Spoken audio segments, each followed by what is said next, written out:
If you're planning on eating a meal while watching a YouTube video, I recommend you skip this one. Have you taken a look in your fridge recently? No, not just the front. What about the back? What about in the depths of those drawers or those faraway corners? If you haven't cleaned them in a while, you'll probably find mold. For most, this discovery will trigger a disgust response, a shudder of the spine followed by a rapid impulse to dispose of the infected produce. Common molds are uninteresting. Visually, they consist of gray, green, white, or black patches that cover foods or surfaces when they've been left alone with enough moisture for too long. However, on occasion, people have stumbled upon molds that are downright threatening, like an alien disease hell-bent on finding its way into your body. When I look at these molds, I feel far more than simple disgust. I feel abject horror. Yet, paradoxically, there are some very visible molds we deliberately put in our food. Ever had this before? Yes, blue cheese. The iconic blue-green veins of this cheese are the mold Penicillium roqueforti, which we can eat because it does not produce mycotoxins that can hurt humans. Although most websites advise against feeding blue cheese to other animals like cats and dogs. The presence of safe mold also means that any undesirable molds and microbes will have to compete with the plentiful P. roqueforti. However, if left unsupervised for long enough, blue cheese can develop other molds that we did not specifically cultivate and therefore could be unsafe to eat. You'd be surprised at the versatility of blue cheese. Some inventive cheesemakers have allowed their mold to grow on the cheese's surface, like Sarah Spring's externally rinded Deja Blue. Even vegan blue cheese can be made by sprinkling some P. roqueforti into a blended cashew base. How exactly someone discovered the first blue cheese could be eaten is anyone's guess. But the legend goes, a shepherd, either desperate or curious, simply took a bite out of some moldy cheese forgotten in a cave and didn't get sick or die. After this, the mold was domesticated. Generally, mold isn't trying to kill you. It is simply eating food in the absence of a higher organism eating it. Specific firm fruits and vegetables with low moisture content as well as hard cheeses, if infected with mold, can in fact be salvaged by cutting off 1 inch around and below the mold spot. Other molds that don't make the food unsafe to eat include surface mold on hard salami that only needs to be scrubbed off if desired. There is an edible corn fungus called huitlacoche, considered a delicacy in Mexican cuisine. To make brie and camembert, Penicillium camemberti, an albino mold, is introduced to their surfaces to produce their hard edible rinds. Cheese is such a bizarre food. It seems the only thing that separates eating random moldy food from the many ways of eating mold in human cuisine is control. When every step and every ingredient is deliberate, learned from generations of trial and error, practice and sacrifices, when the mold is identifiable, things are pretty safe. So what happens when things get out of control?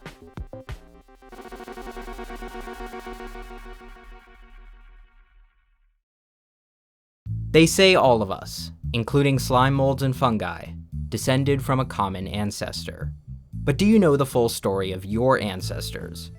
Instead of biological hazards, you can explore the biological wonders of my heritage. My family has a picture on our kitchen island with several ancestors in it. Problem is, we don't have any idea who most of them are. That's where my heritage comes in. It can search through over 36 billion historical records, and all you need are a few names and dates, and it will start to fill in your family tree with better and even new information. Instant Discoveries is a way for new people to be added to your tree automatically.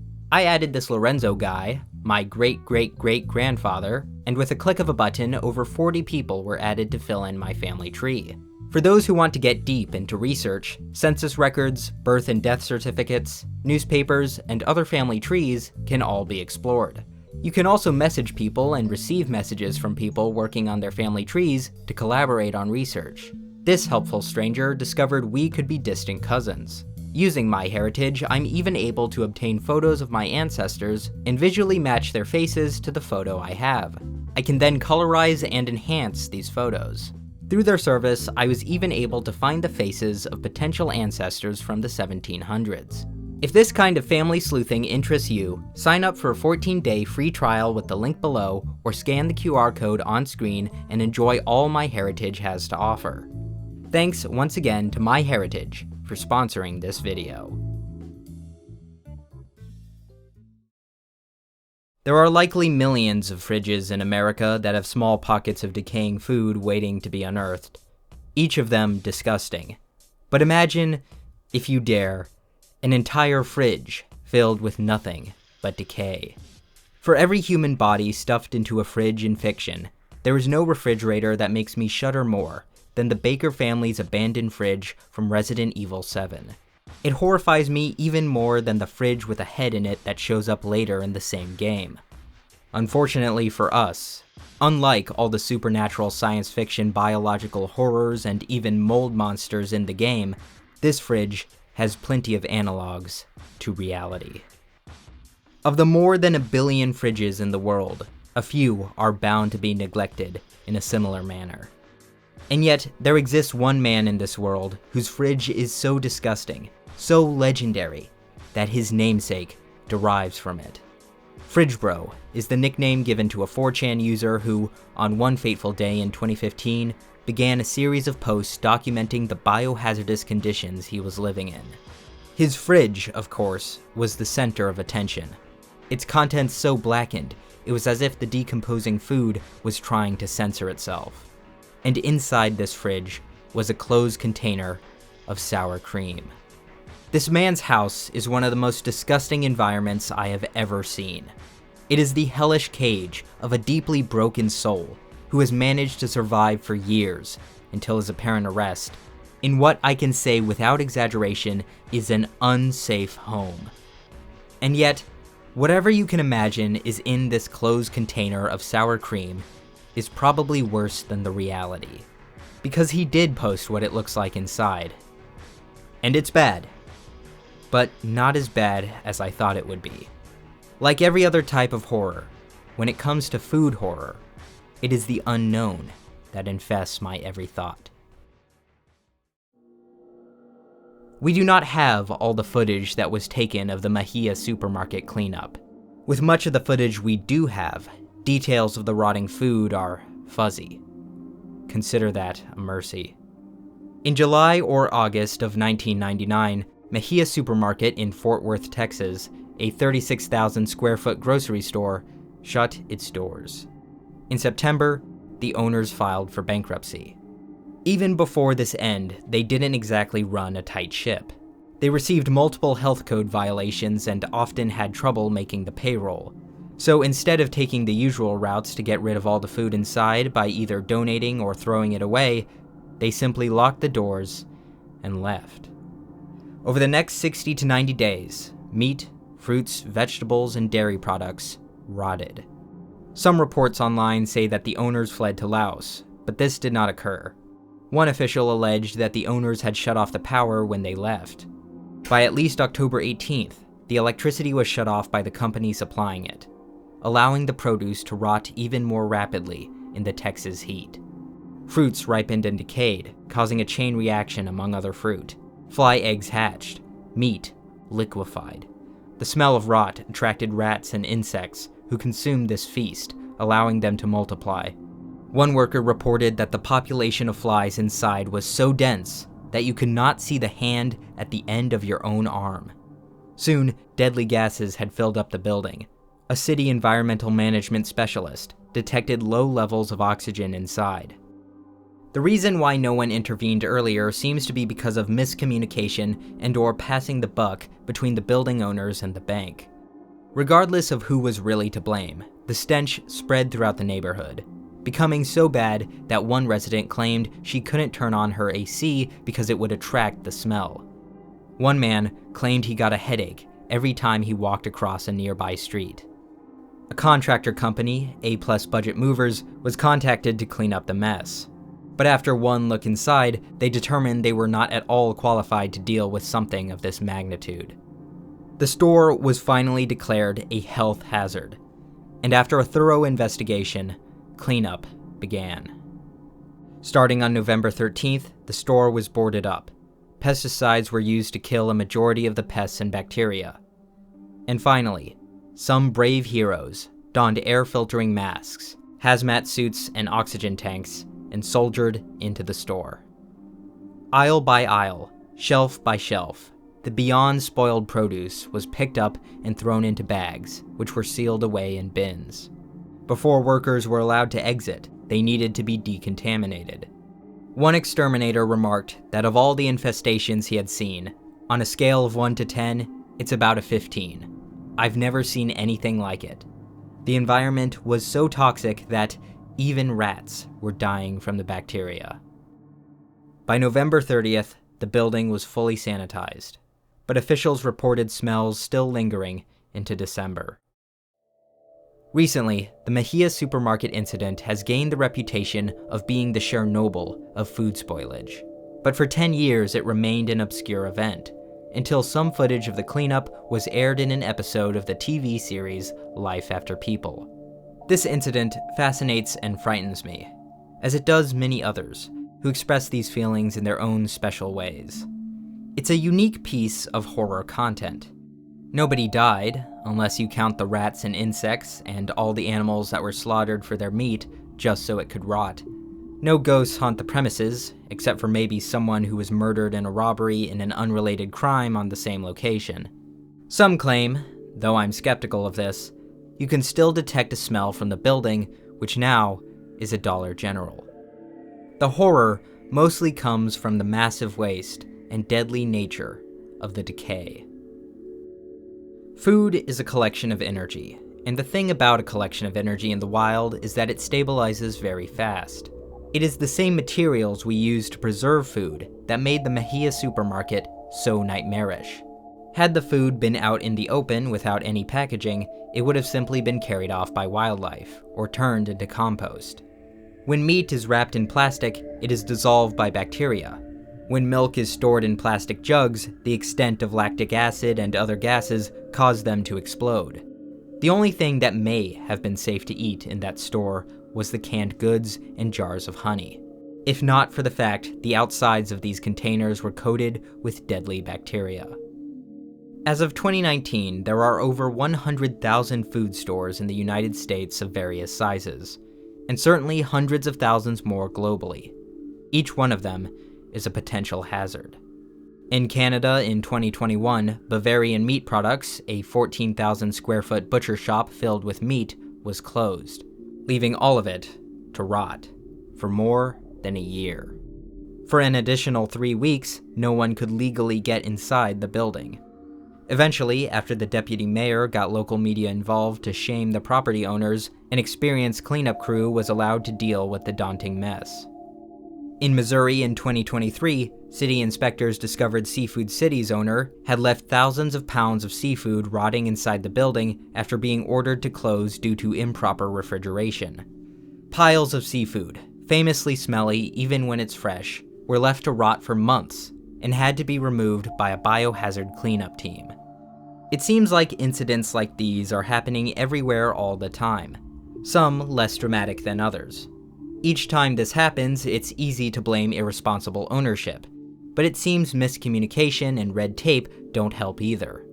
What gets me is that the waste from all these stores never left Earth. It was not magically disintegrated. It was all hauled off to landfills, where it will decompose for decades, or not even decompose at all. In Edward Hume's Garbology, he describes the scene of a landfill excavation. After digging through mountains of plastic, dirt, and yellowed newspaper, this crew of garbage archaeologists, headed by Professor Bill Rathje, stumbled upon a white ceramic bowl filled with a brown substance. When the crust was scraped away, a core of bright green was found underneath. It was guacamole, so entombed under thousands of pounds of trash that it stayed visually fresh, though probably not edible. Newspapers around it dated the avocado mash to be 25 years old. A well-maintained, airtight, and dry sanitary landfill is meant to contain trash rather than let it be absorbed by the environment. The result? Millions of tons of mummified trash. Meat, carrot tops, onion peels, all still intact. This means toxic juices are thankfully not leaching into water sources in the surrounding area, but it also means items you would think are biodegradable simply aren't degrading. Food scraps, mold, and rot are not horrifying at all in compost, where it's supposed to turn into soil. But when we design airtight containers around food and trash, where it doesn't even get the chance to decompose normally, something of an unnatural nightmare can be created. It's natural to feel disgust around decaying food, but that disgust used to be temporary. Rot was simply one step in a life cycle. Now, we're in a predicament where we find ourselves confronted by paused decomposition again and again, simply hiding what we cannot afford to properly return to the earth. I am reminded of a series of artworks by Kathleen Ryan. These sculptures consist of foam bases covered in glass beads and precious and semi-precious gemstones arranged in such a way to look like moldy fruit from afar. While they may look fruit-sized in out-of-context photos, they are actually several times larger, and they can get as tall as a standing person. Inspired by beaded Christmas fruit ornaments, looking up close at these sculptures is like looking at a Where's Waldo spread. You can spend a long time picking out the shapes and colors of the various beads and stones that make up the whole. In a twist on expectations, the mass-produced glass beads are reserved for the fresh parts of the fruit, and the precious and semi-precious stones are used for the discolored moldy areas. Some rotting fruits even come with artificial flies. The work of Lisanne Friesen continues this theme. She would begin by photographing traces of decay, and then interpreted those molds, moisture stains, fungi, and lichen into hand-tufted wool carpets. Until her sudden death in 2024, the growths and stains of this imperfect world were transformed into oddly shaped rugs, comforting blankets, and monumental wall decorations. Each work is so asymmetrical, and even includes negative space, forming these misshapen carpet donuts. These chaotic, organic forms are turned functional and beautiful through the lens of intelligent design. These two artists deal with crafting the softened illusion of biological danger. Another engages with the real thing. Daria Fedorova, aka Dasha Plessen, uses no illusions, and instead photographs various molds grown in petri dishes. She spent 7 years researching microcultures, learning how to develop and control them. Each dish is filled with a variety of pigments, debris, and starters, and then allowed to incubate for 3 to 4 weeks, until they are photographed and eventually thrown away. The contrast between the bright paints and the natural growths is both aesthetically interesting and highly unnerving.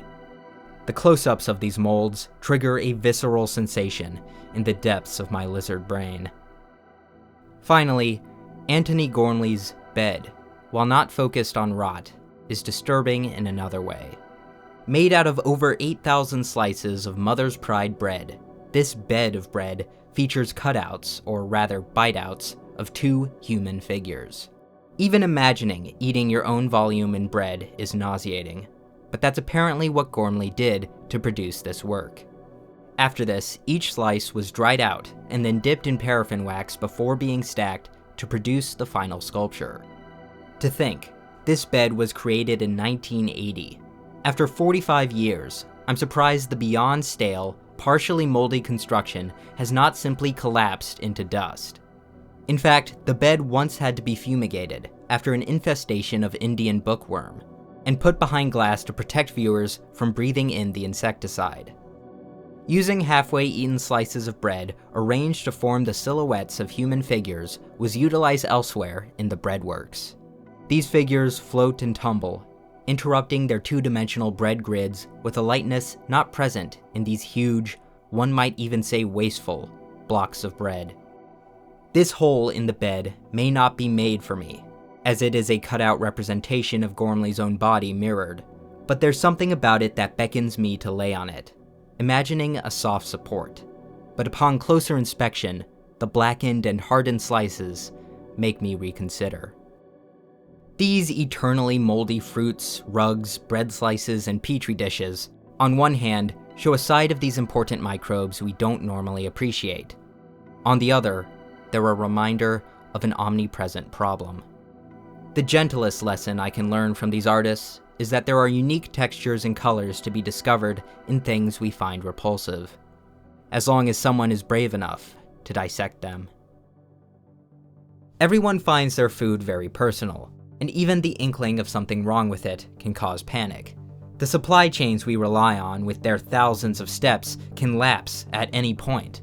The horror of tainted food is more likely than any knife-wielding maniac, more realistic than any ghost, and more personal than any apocalyptic disaster. Food recalls are a constant. Salmonella, E. coli, pieces of wood and plastic are seemingly always being found in your favorite foods. Did you even stop to consider radioactive shrimp?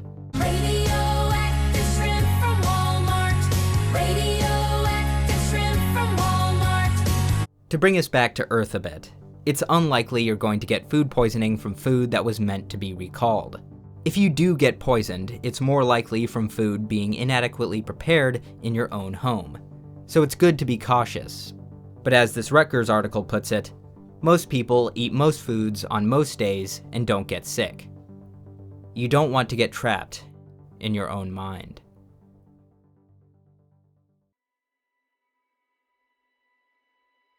Let me tell you a food horror story. Once, several years ago, I ate some stew at a Chinese restaurant for dinner, but something about it tasted very strange, like a very strong, soapy mint flavor that tasted cold and spicy at the same time. It tasted so off to me that I thought to myself that someone must have poured some sort of detergent into it by accident, or hadn't washed the dish thoroughly enough to get rid of all the soap. I couldn't eat any more of it after a few spoonfuls, and once I got to the car, I experienced some of the worst stomach pain I had ever felt. It must have been food poisoning, I thought. I laid on my bed for several hours, clutching my stomach, but once night came, the pain had subsided and I went to sleep. After this, for more than a year, every time I ate something, I would analyze it thoroughly. Yet every time I ate a meal, I would feel an awful pain in my stomach. I asked for advice from everyone. I got opinions from specialists. I got a scan done. Nothing showed up. Was it stomach ulcers? Thyroid issues? Cancer? Nothing seemed wrong with me, and nothing seemed to fix it. I frequently thought to myself, will I have to live the rest of my life like this? Eventually, I simply started cooking more for myself, and the memory of the event and the pain subsided. A few years after this, some friends ordered Chinese food for lunch. When I took a bite of the main dish, to my horror, I tasted the exact same thing that had caused me so much pain so many years ago. Although this time, there was no mystery about the ingredient causing the overpowering, minty, spicy taste. Every time I bit into a specific pepper in the dish, I tasted it. It was just a weird tasting pepper. This pepper, I believe. It's a strange thing to hold the objects that brought me to my lowest point in my own hand, stored in a plastic bag. This entire time, my own brain, my own anxiety about being poisoned had been the thing causing my suffering. Had I known that, it would have saved me a lot of pain. But at least I finally knew the truth.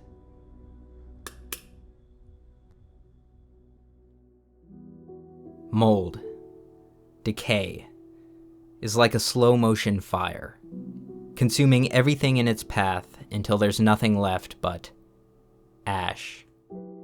Everything is always trying to eat everything else. It's inevitable. It's annoying. Even when you die, you'll be eaten, although some try very hard to avoid this. In most modern burials, once a body is sealed in a casket, it's then sealed again in a grave box. a concrete box that supports the weight of the dirt and potential machinery above. Some burials incorporate even more durable materials, like rust-proof bronze and ABS liners. Wilbert Funeral Services' website proclaims, Wilbert's premium burial vaults provide excellent durability with superior, long-lasting protection against subsoil elements and the weight of heavy cemetery maintenance equipment. The Wilbert Bronze, registered trademark, provides ultimate, triple reinforced protection. Inside these bomb shelters for the dead, even an embalmed body will eventually start breaking down again. As Alan Weisman puts it in his book, The World Without Us, bacteria left in the intestinal tract are soon aided by natural enzymes that become active as a dead body's pH changes. The body's enzymes will have liquefied whatever tissues bacteria didn't eat, mixing the results for a few decades with the acidic stew of embalming juices. And in the grossest sentence of the entire book, he concludes that after being sealed, eventually, all that remains of us will be a few inches of human soup. Throughout your whole life, you have been a collection of nutrient-rich particles, constantly shedding old ones and absorbing new ones. As old cells die, new cells replace them. As you eat plants and animals, demodex and dust mites eat your dead skin. Even if you are cremated, the resulting carbon dioxide will be absorbed by phytoplankton and plants. Some people have opted for green burials, which forego embalming and solely consist of being placed in a biodegradable casket or no casket at all, giving their nutrients back to the earth without a fight. There was a poem called Brain Bugs by Jesse B. that starts with this: "And when I am 6 feet underground, with the bugs eating my brain, they will get visions of you. They will smell what you smelt like, and they will hear the way you called out my name. They will experience unimaginable wonders as they feast on the very corners of my brain." You may find this somewhat cheesy, but does it have any basis in reality?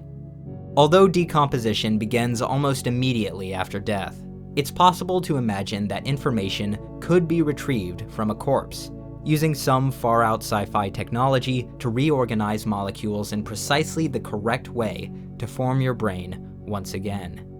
If you had the ability to trace the paths of molecules of your nerve cells, even as they decayed and were eaten by bugs and bacteria broke them down further, and if you had a way of reading those cells through an artificial brain, I see no reason why you couldn't essentially retrieve any information, or any memory. Death as complete destruction never felt right to me, not because I cannot experience non-existence, but because there is no complete destruction. Even when you become a decomposing body, you will just continue to be a collection of particles moving to other places in the world. Because energy cannot be destroyed, that information of you will, in some sense, exist and influence things, even if it has been relentlessly scattered and reformed in different ways 1,000,000 times over. All life contains reordered matter of the disordered. The disordered are in the air, the ground, and in the trillions of cells and bacteria that make you, this collection of particles moving through time. Even if bugs can't experience your memories as they eat them, they'll appreciate the meal anyway. So rejoice. Yes, you'll die, but then you'll be eaten. I know you belong to somebody new, but tonight you belong to me. Although we're apart, you're part of my heart, and tonight